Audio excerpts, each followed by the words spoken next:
Hello po sa inyo lahat, mga kapatid sa pananampalataya, sa buong Pilipinas at sa buong mundo. Bago ko po simulan ang aking pong mensahe, para po ito sa lahat ng mga tao na nakikinig dito sa Paumbong Bulacan at sa lahat po ng mga nakikinig sa social media. Ang lahat po ng mga mensahe na to, sana po ay tumimo sa ating mga puso at isipan. Ang una ko pong katanungan, hindi ba kayo nababahala sa lahat ng mga nakikita nyo at napapanood nyo sa social media na buong mundo na ay halos gunawin na ng Diyos yung lahat ng kanilang mga bahay, lahat ng kanilang mga ari-arian? Marami ng mga tao ngayon ang nangugutom. Marami ng mga tao ngayon ang nawawala na ng tahanan. Winawasak na po ng Diyos ang kanilang mga tahanan sa iba't ibang panig ng mundo. Hindi po ba tayo nababahala? Hindi tayo natatakot na isang araw ang mga ganitong bagay na nakikita natin at napapanood natin sa buong Pilipinas at sa buong mundo na winawasak na ng Diyos ang sangkatauhan. Parang nais na po niyang lipulin ang sangkatauhan. Bakit? Bakit nagaganap itong mga bagay nito? Unang-una po sa lahat, maraming mga tao ngayon ang wala nang kumagalang, wala nang rumerespeto sa ating dakilang Ama at sa ating Panginoon. Babasa po tayo ang sinabi ng ating pong dakilang Ama. Sa aklat ng Malakias, Kapitulo 1, talatang 6. Iginagalang ng anak ang kanyang ama at ng alila ang kanyang Panginoon. Kung ako may ama, saan nandoon ang takot niyo sa akin? Kung ako may ama, saan nandoon ang aking dangal? At kung ako may Panginoon, saan nandoon ang takot sa akin? Sabi ng Panginoon ng mahal. Dahil marami pong mga tao ngayon ang nagsasabi, nananampalataya naman ako, sumasamba naman ako, nananalangin naman ako. Kagaya na lamang po na kanina bago ko pagpunta ko dito, marami pong mga rebulto na naman ang ipaparada sa mga kalsada. Ewan ko po ba bakit itong mga pare, alam naman nila na ayaw ng Diyos ang sinasambay ang mga rebulto na yan. Patuloy lang itinuturo sa mga tao pagsamba sa mga rebulto. Nakakaperwisyo lang sa kalsada. Pasensya na po sa aking mga pananalita, pero ng sangkatauhan ng ginagawa ng mga nangangaral ng banal na kasulatan, hindi nila itinuturo ng tama kung ano ang tunay na nakalagay sa banal na kasulatan.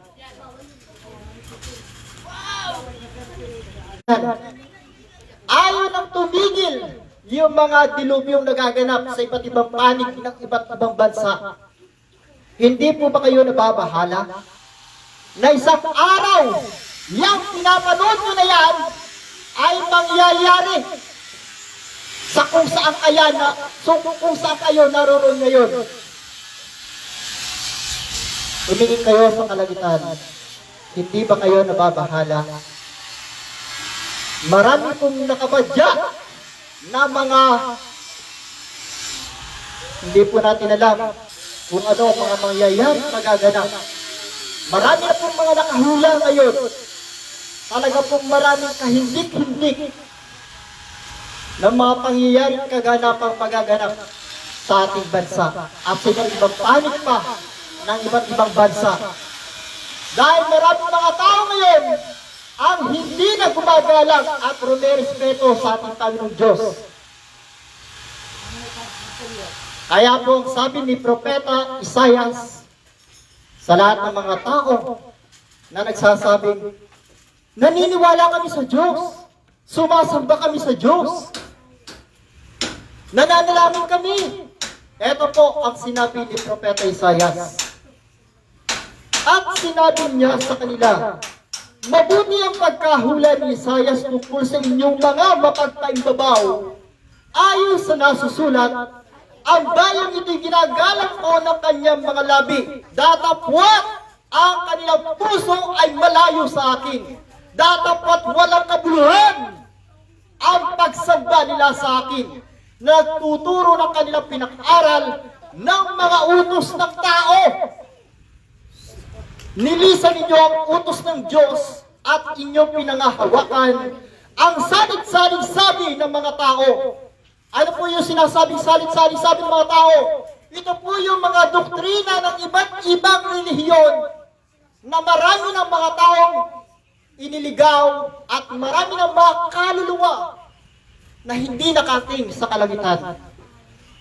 Pag namatay naman yung mga miyembro nila, saan pupunta yung mga kaluluwa? Doon sila magtatakbuhan sa kaharian ng langit. Doon sila hihingi ng tulong sa pastor. Ano po ba meron sa kaharian ng langit? Bakit doon nagtatakbuhan ng mga kaluluwa pagdating ng November 1? Bababa lang naman po si San Miguel, Arkanghel at ang mga Arkangheles sa kaharian ng langit tuwing November 1. Yan po yung tagpuhan nila sa mga kaluluwa para hukuman yung mga kaluluwa mga nagkamatay na. Kawawa lang po yung mga kaluluwa na nabihag ng mga engkanto at elemento. Kaya po ito nangyayari sa ating kapanahunan ngayon na sari-saring mga dilubyo, mga baha, lindol, pagputok ng bulkan. Eto po, nagbabadya na po yata ang pumutok. Yung sa Taal, nagbubuga na ang pusok. 3 bulkan po yan dating nagbabanta noon pa. Ay baka isang araw, ay magulat na lang tayo na nagpuputukan na yung mga yan. Ano kaya ang mangyayari sa atin? Kaya nga po kami ay patuloy na nangangaral ng katotohanan at nagbibigay ng babala, nagbibigay ng payo upang ang lahat ng mga tao ay magbalik loob na sa Diyos. Ang lahat ng mga tao ay magsisina at magbago. Na ang mga tao ay magbalik loob na sa ating pong dakilang Ama. Kaya yung mga taong ayaw ng mga saway at utos ng ating Panginoon, kayo ang kaaway ng ating Panginoon, Panginoong Jesucristo. Kaya po itong ating babasahin sa Lucas Kapitulo 19, talatang 27. Datapwat itong aking mga kaaway na ayaw na ako'y maghari sa kanila, ay dalhin ninyo rito at patayin ninyo sila sa harapan ko. Napakabibigat po ng mga binibitawan ng ating pong Panginoon. Kaya po sa mga relihiyon na ang mga pinapangaral ang pag-ibig ay Diyos, ang pag-ibig ay mapagmahal, maunawain. Tama na po. Pinapatay na po ng Diyos ang lahat ng mga tao na nabulan ninyo. Bakit?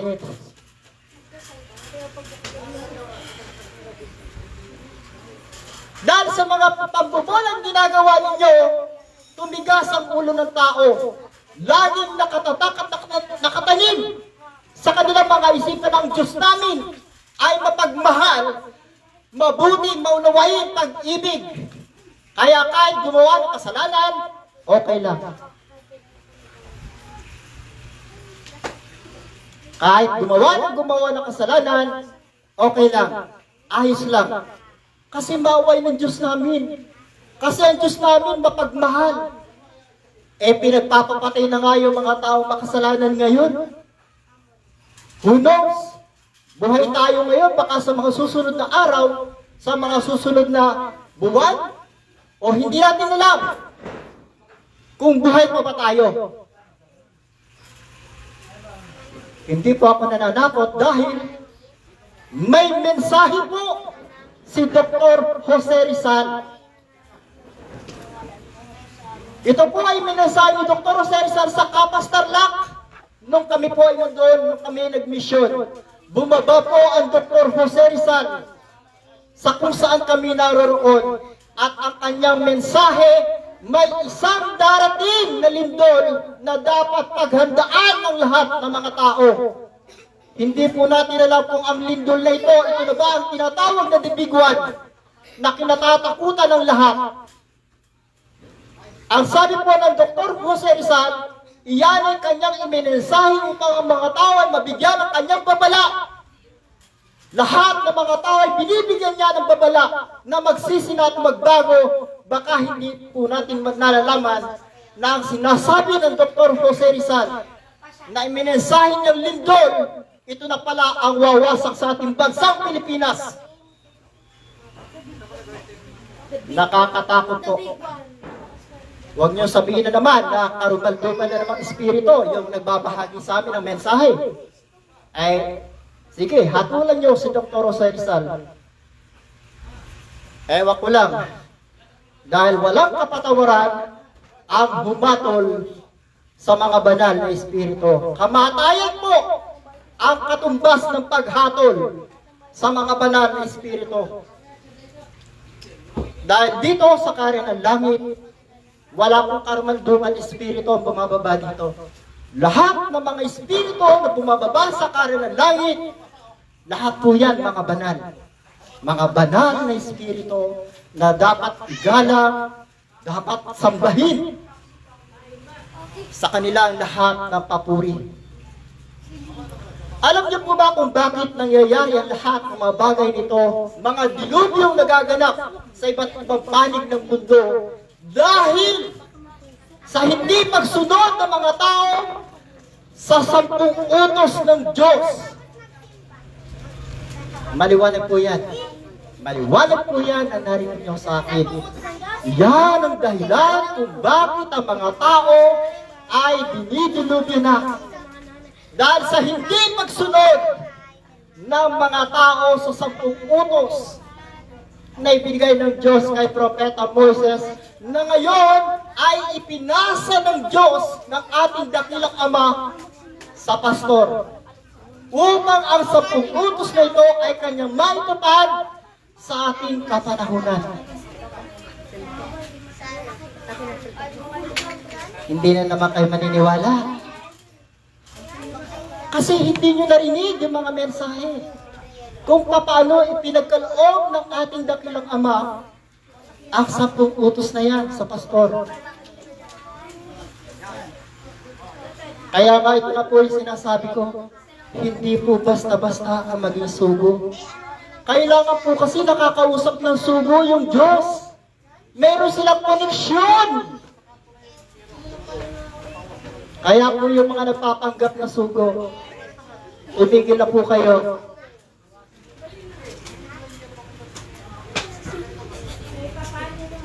Dahil lahat po ng mga nagpapanggap na sugo, ibinaba na po ang hatol. Dahil sinabi ng dakilang Ama na ang lahat ng kahatulan ay binabanan niya.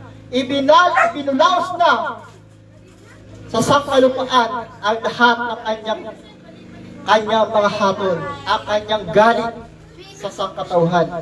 Kaya po yung mga nangyayari ngayon, huwag na po kayo magtaka. Kaya lang, hindi po ba kayo nababahala?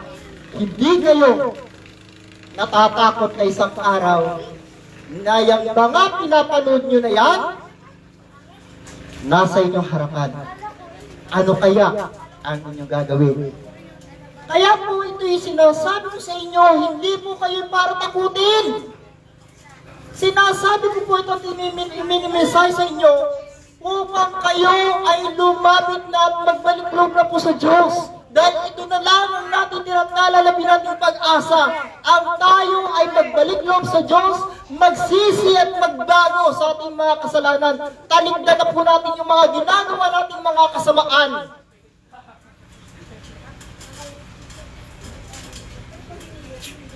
Alam niyo po ba na hindi napakadali ang magsalita ng ganito sa sangkatauhan? Dahil hindi ka makapagsasalita ng mga ganitong bagay kung hindi ito iminemensahe ng Panginoon. Na kailangan nyo na pong malaman ang lahat ng kalooban ng ating Ama na nasa langit. Babasa po tayo. Ito po ang sinabi ni Propeta Jeremias sa lahat po ng mga tao. Jeremias, Kapitulo 3, talata 14. Kayo'y manumbalik o tumatalikod ng mga anak. Sabi ng Panginoon, di po ba napakaliwanag? Noon panahon pa nila, lahat ng mga tao ay pinagbabalik loob na po sa Diyos. Dapat ano po ang ginagawa ng sangkatauhan? Ang sabi po ng pastor, ay sadyang matitigas daw po ang mga puso at ulo ng sangkatauhan. Yun din naman po sinabi ng Ama, nung siya po'y bumaba. Wala daw pong nagbago kahit isa. Wala. Kaya nga po itong nangyayari sa atin ngayon, puro galit na lamang po ng Diyos, mga sumpa, parusa, salot, lahat na lamang po nangyayari na. Nakaramdam po ba ng takot ang tao? Wala, di po ba?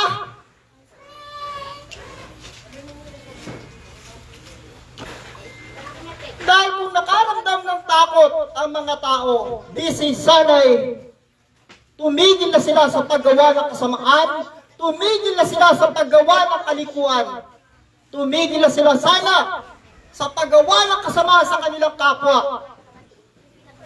At puro pag-ibig, kapayapaan, at pagmamalasakit ang kanilang ginagawa sa kanilang kapwa.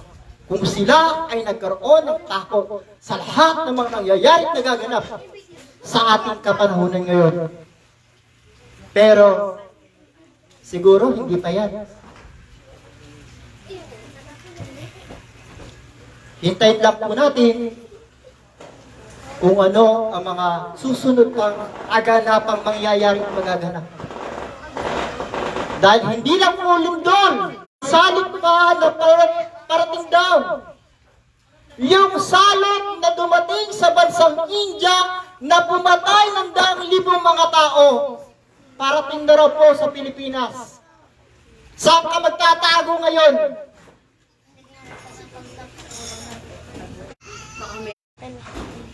Pasensya na po at naglulok po net. Ayaw yata tayo ipalive. Dahil ito po ang mga sinasabi ko sa inyo at minimensahe sa inyo. Ito po yung kalooban ng ating Ama na nasa langit. Na maipahayag po sa inyo ang kanyang galit. Na malaman ng mga tao ng ating pong dakilang Ama, nakatingin lang po sa atin yan. Sa lahat ng ating mga ginagawa sa ating pang-araw-araw na buhay dito sa ibabaw ng lupa. Dahil ang sabi po ni Propeta Jeremias dito sa Jeremias Kapitulo 16, talatang 17, sapagkat ang ating mga mata ay nangasa lahat ng kanilang lakad, sila'y hindi nangalilingid man ang kanilang mga kasamaan sa harap ng aking mga mata. Kaya po kahit itago natin, nilihim natin yung mga kasamaan na ating pong ginagawa, wala pong tayong pagtataguan.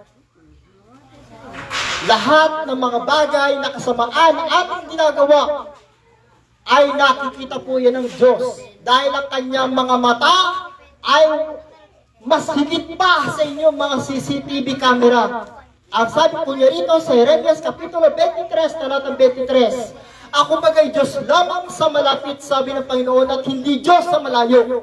May makapagkukublibagang sino man sa mga lihim na dako na hindi ko makikita siya, sabi ng Panginoon na mahukbo. Kaya po, itong mga ginagawa natin, lahat ng mga ginagawa natin, hanggat maaari lamang, kabutihan po ang gawin natin, na kung sakali man na tayo'y lumisan dito sa sanlibutan, ay nakagawa tayo ng mabuti sa ating kapwa at nakagawa tayo ng mga kabutihan sa mata ng ating dakilang Ama at sa mata ng ating Panginoon. Subalit kung tayo po ay puro kasamaan ang ating mga gagawin, eto naman po ang nakabadya na gagawin sa ating po ng ating Panginoon Diyos. Babasa po ulit tayo sa aklat ng Deuteronomio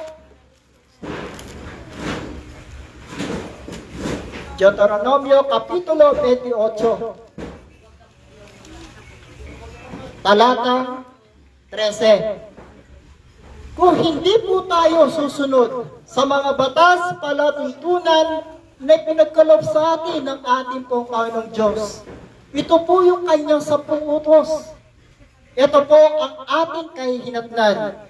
Katakot-takot na kahihinatnan kung sumuway sa kanyang mga utos. Ngunit mangyayari na kung hindi mo didinggin ang tinig ng Panginoon mong Diyos na isasagawa ang lahat ng kanyang mga utos at ang kanyang mga palatuntunan na aking inutos sa iyo sa araw na ito, ng lahat ng sumpang ito ay darating sa iyo at aabot sa iyo. Susumpain ka sa bayan at susumpain ka sa parang.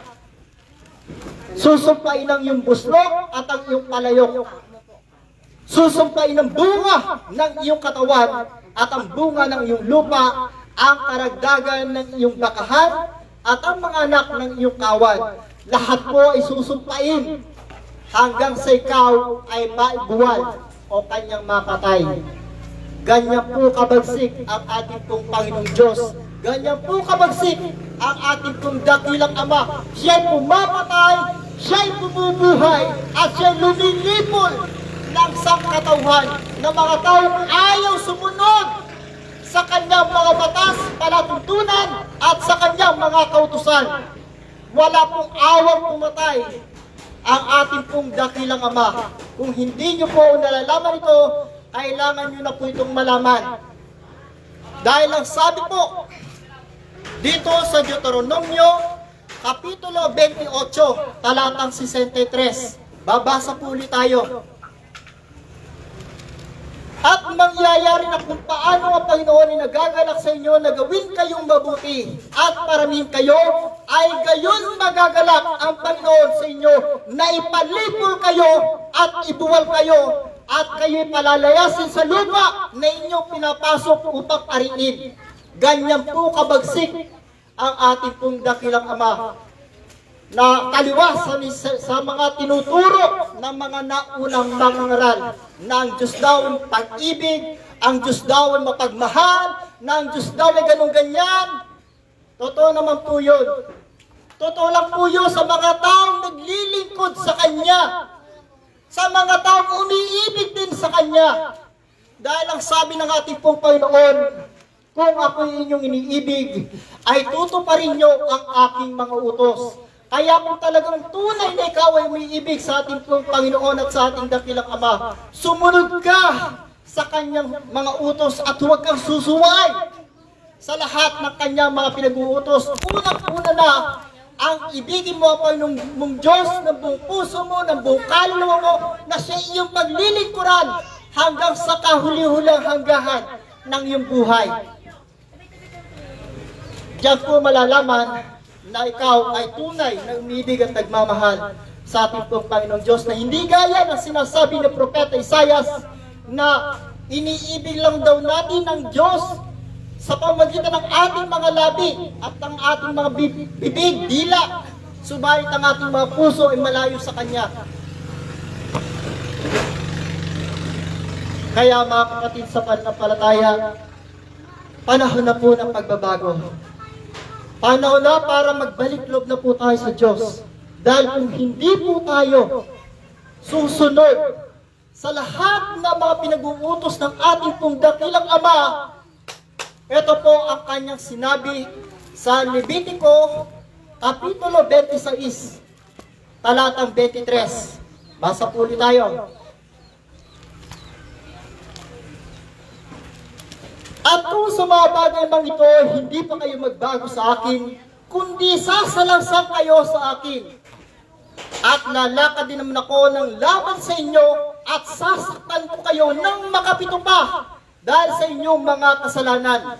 At pararatingin ko sa inyo ang tabak na gaganap ng higanti ng tipan at kayo matitipon sa loob ng inyong mga bayan. At pararatingin ko ang salot sa gitna ninyo at kayo mabibigay sa kaawang kamay ng kaaway. Napakabibigat po ng binibitawan ng ating dakilang Ama sa lahat ng mga tao na sumusuway sa kanyang mga batas, palatuntunan at kanyang mga kautusan. Dahil ang sabi po niya, ang parusa sa pagsuway ay kanyang ibinabala.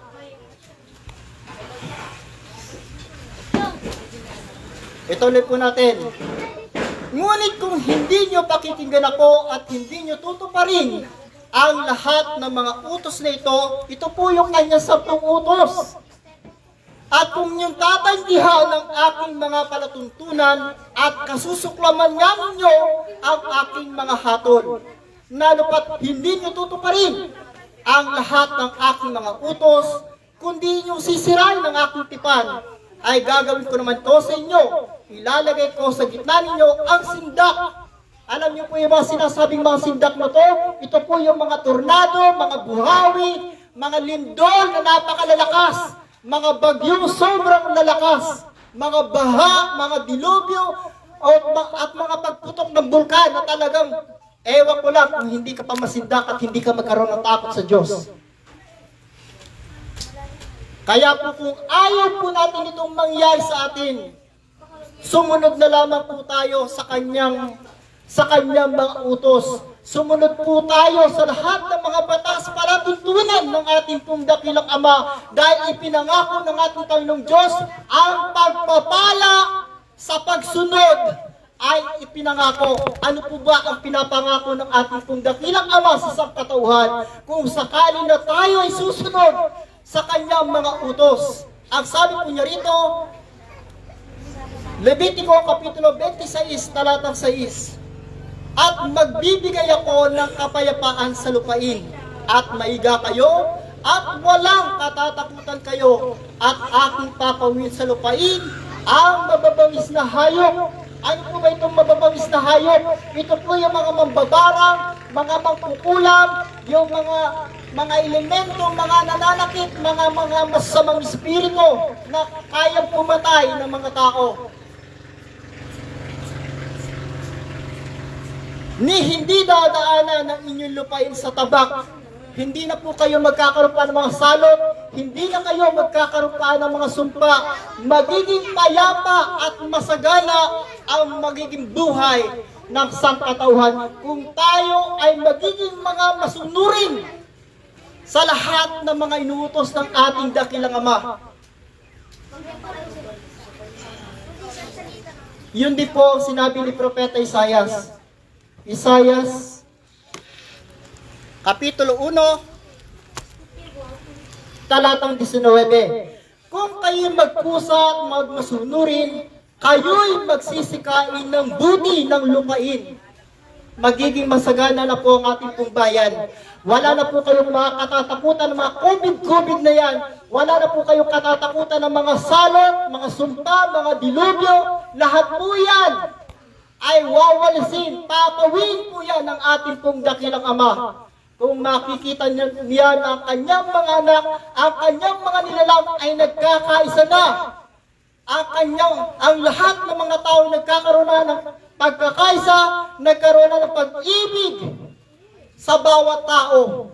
Wala nang kasamaang mangyayari pa sa bawat tao. Kung tayo ay magiging masunurin sa lahat ng mga batas, palatuntunan ng ating pong dakilang Ama. Dahil hindi po makapagliligtas ang mga relihiyon na yan.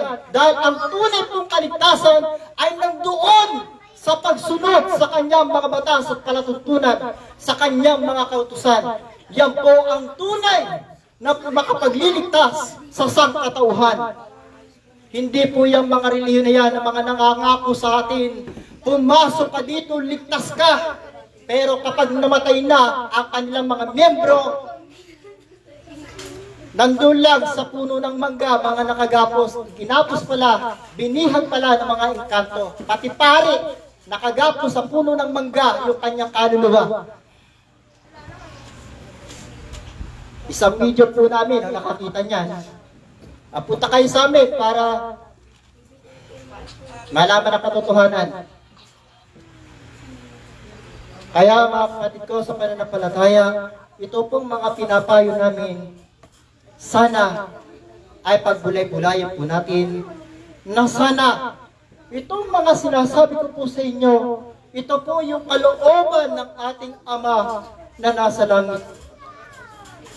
Ang sabi po sa Deuteronomio, Kapitulo 12, talatang 10. Ito po ay isa po sa dapat po natin gawin upang mapawi na ang lahat ng mga kaguluhan na ito na nangyayari sa ating bansa at sa iba't ibang panig pa ng mundo. Upang matapos na ang lahat ng mga dilubyo, kasakunaan na nangyayari. Ito po ang ating pong gawin. Dahil kung ito po yung ating mga masusunod, kung ito yung ating magagawa,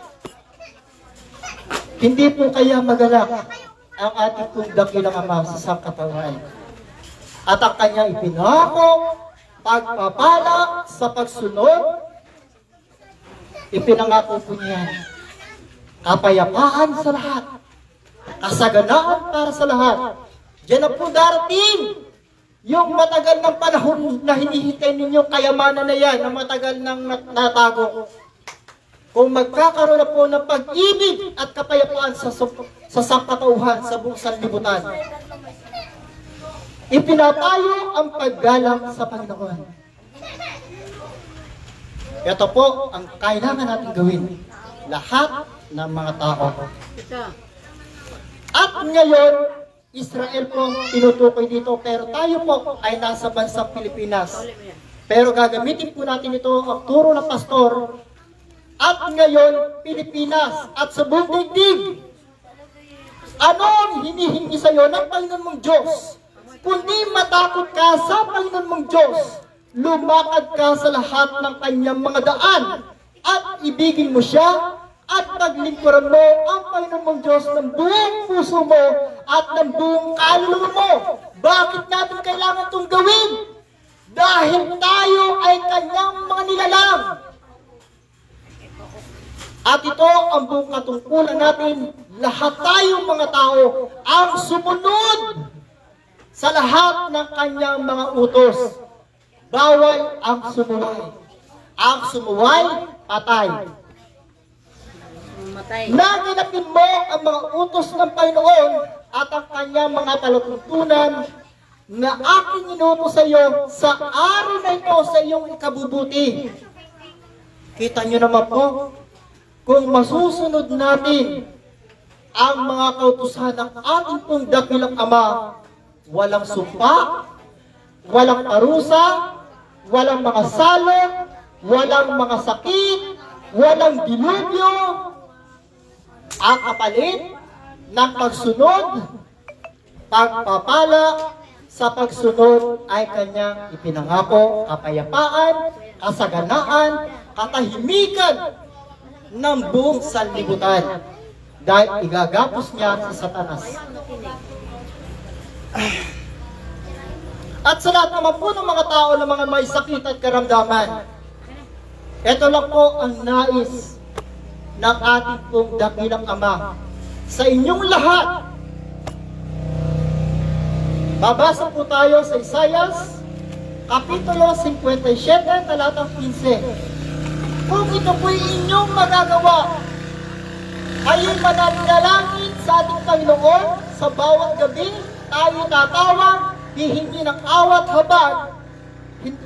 Tigil na po natin yung mga pagsisintimiento natin na bakit ako pa ang mahirap, bakit ako pa yung nagkakasakit, bakit ako pa, tigilan po natin yan.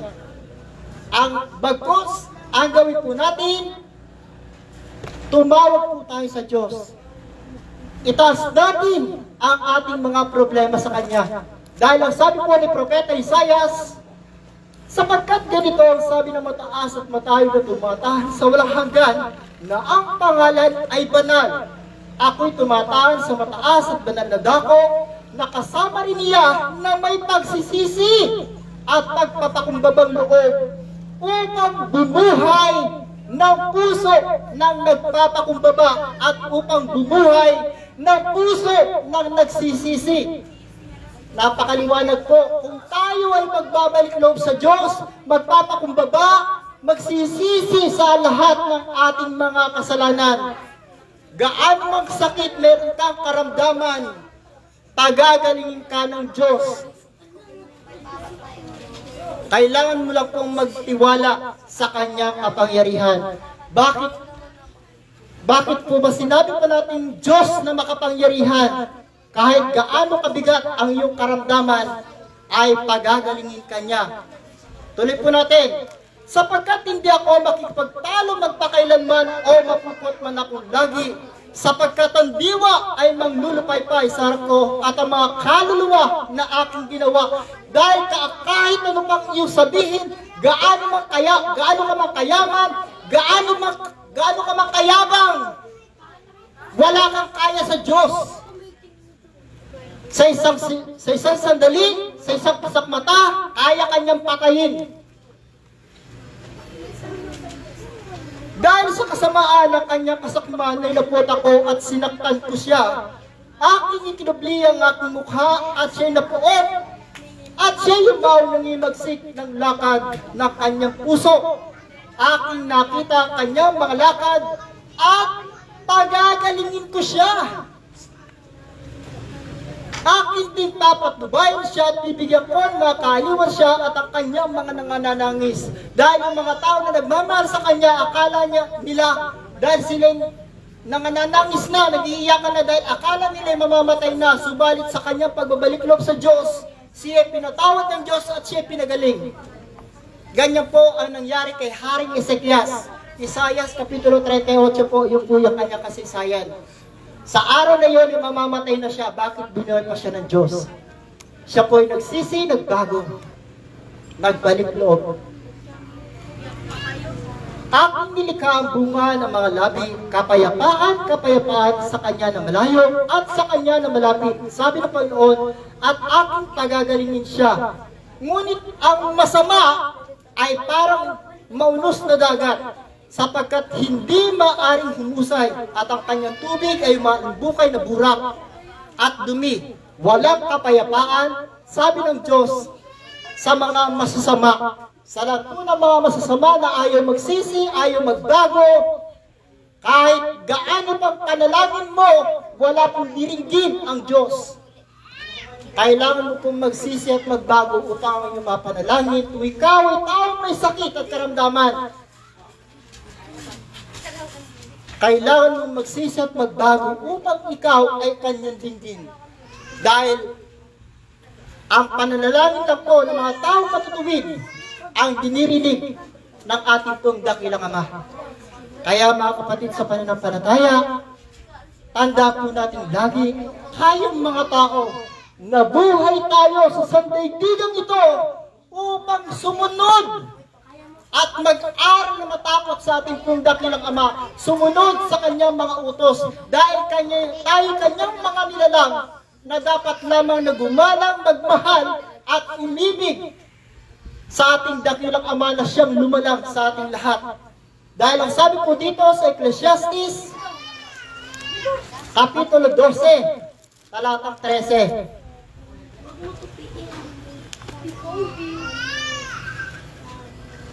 ito ang wakas ng bagay. Lahat ay narinig.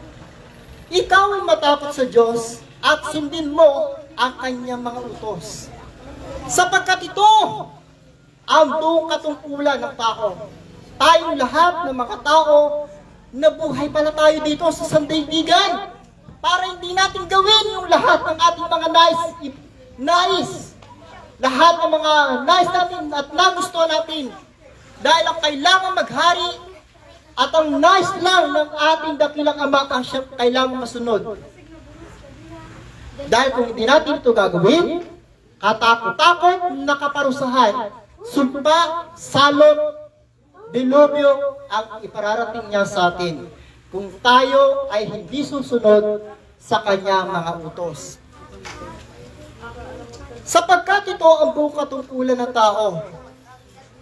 Sapagkat dadalhin ng Diyos ang bawat gawa sa katulad, pati ng bawat kubling bagay, maging ito'y mabuti o maging ito'y masama. Dahil tandaan po natin lagi mga kapatid sa pananampalataya, darating ang araw, isang araw, o sa huling araw, o isang araw, ulitin ko ulit, ikaw ay haharap sa harapan ng dakilang Ama nang nakaluhod, dahil lahat ng tuhod ay luluhod, at bawat dila ay magsusulit sa dakilang Ama. Lahat ng ginawa mo dito sa ibabaw ng lupa, i-audit ka po ng Panginoon. Titingnan ang ating dakilang Ama ng ating Panginoon yung lahat ng mga kasamaan ay yung ginawa. Dahil lahat ng ginagawa natin dito sa ibabaw ng lupa, meron po tayong diary doon. Kusa po siyang sumusulat. Iyan po tinatawag ng pastor na Akashic Record. Automatic po yung buhay natin dito sa sanlibutan. Meron tayong aklat ng buhay doon. Wala tayong ipagsisinungaling. Lahat ng ginagawa natin kasamaan, nakatala po yan sa ating aklat ng buhay. Wala pong makaliligtas dyan. Hindi ka po makapagsisinungaling dahil lahat ng dila ay magsusulit sa dakilang Ama. Paano na lamang kung puro kasamaan ang iyong ginawa dito sa ibabaw ng lupa? Wala kang ginawa kundi puro panlalamang sa iyong kapwa. At puro kasamaan ang ginawa mo sa iyong kapwa. Sana lang matutungo ang ating kaluluwa.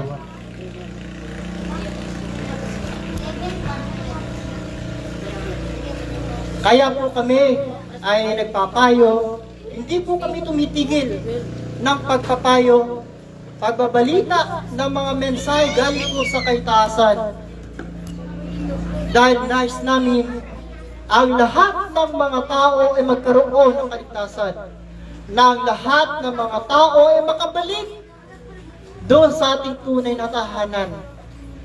Dahil tayo po lahat, hindi po tayo mga tagalupa.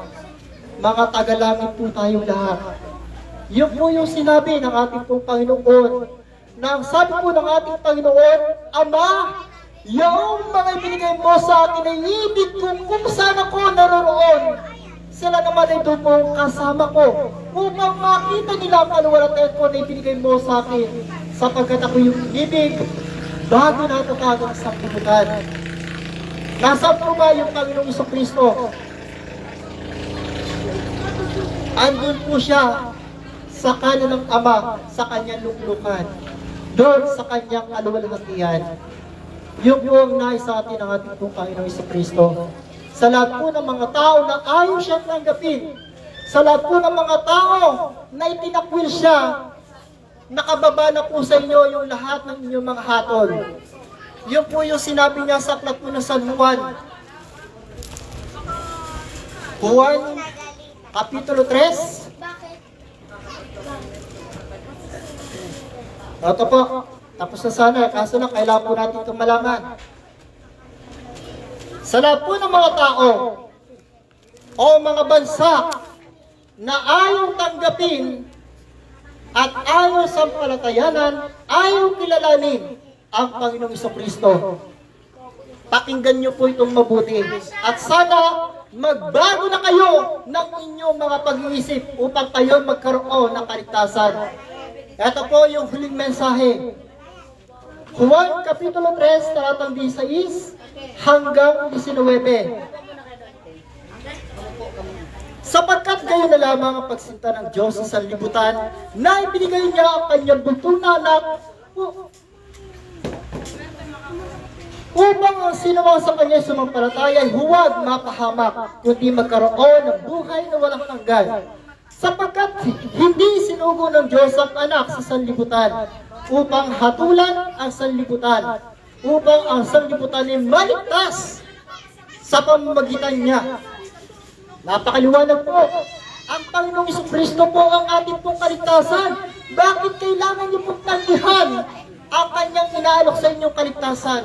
Bakit kailangan niyo pa siyang takwil kung siya naman ang daan ng katotohanan at ang buhay at walang makaparoroon sa ating dakilang Ama kundi sa pamamagitan niya? Kaya nga po tuloy po natin, sapagkat hindi sinugo ng Diyos ang anak sa sanlibutan upang hatulan ang sanlibutan, kundi upang ang sanlibutan ay maligtas sa pamamagitan niya. Ang sumasampalataya sa Kanya ay hindi hinahatulan. Subalit, ang hindi sumampalataya ay hinatulan na. Napakaliwanag po. Sa pangalan ng buntong na anak ng Diyos.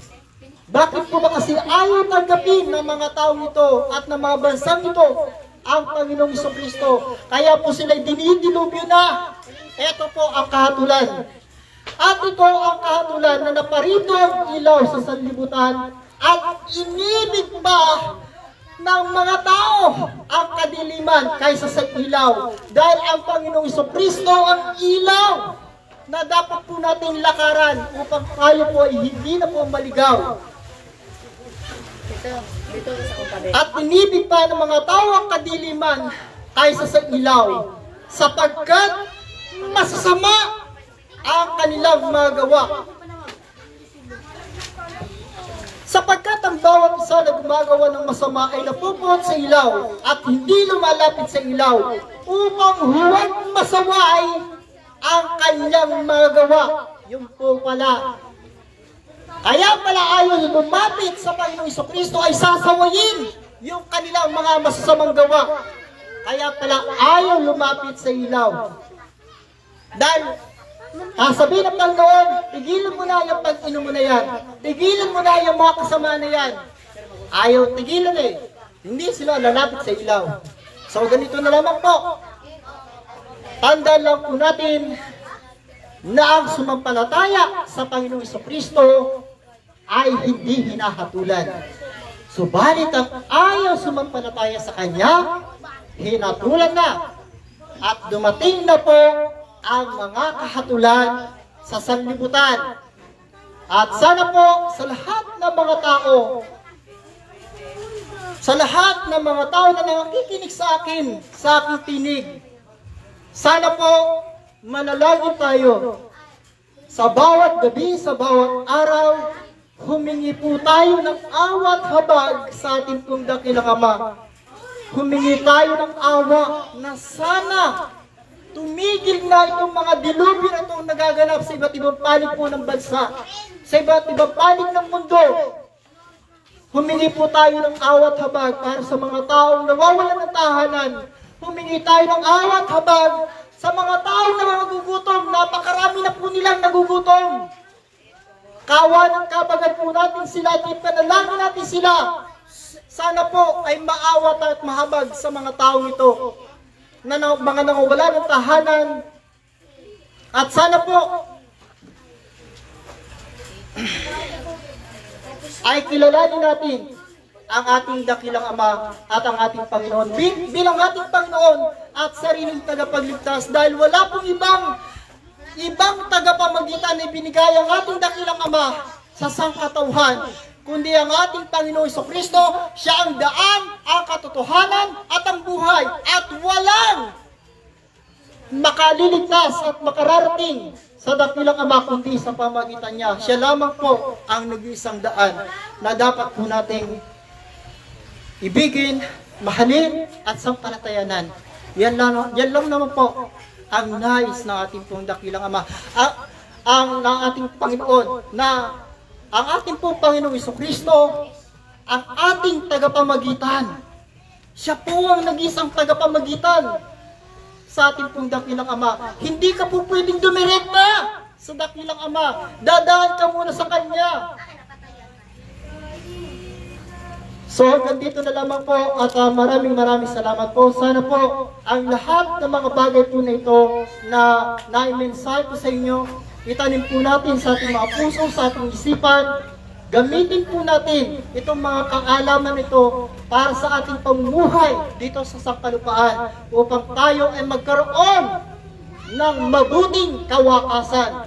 Tayo magkaroon ng karapatan sa punong kahoy ng buhay kung tayo ay susunod sa lahat ng mga batas, palatuntunan, kautusan ng ating pong dakilang Ama. Yun lamang po ang hinahangad ng ating dakilang Ama sa lahat ng mga tao na tayo sumunod sa lahat ng araw ng ating buhay sa ating pong dakilang Ama. Magandang umaga po sa inyo lahat. Ang lahat ng kapurihan, kapangyarihan at karangalan ay ating itinataas sa ating dakilang Ama, hindi po sa akin. Sa lahat po ng mga arkangeles ng kalangitan, sa lahat ng mga doktor ng kalangitan, sa lahat ng mga Diyoses ng kalangitan, sa lahat ng mga banal na Espiritu, sa inyo po ang lahat ng papuri at pasasalamat. Siya nawa. Maraming salamat po sa inyo lahat.